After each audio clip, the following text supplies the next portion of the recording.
তুমি ভোজপুরি শুনে বাড়ি গেলে বাকি ফাংশনটা কে দেখবে? বাড়ি যাওয়া যাবে না, ভোজপুরি কিন্তু অনেক হবে।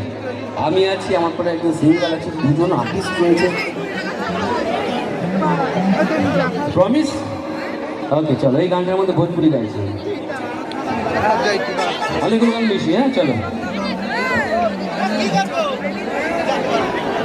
এই গানটা ছোটদের দিয়ে শুরু হবে। আমার ছোটো ছোটো বন্ধু বান্ধব যারা আছে, ওই যে দুদিন দাঁড়িয়ে আছে এরকম সবাই, তোমরা সবাই এক একজন নায়িকা, একজন কোয়েল, একজন শ্রাবন্তী, একজন শুভশ্রী, রামি গুরুনায়ক। Next one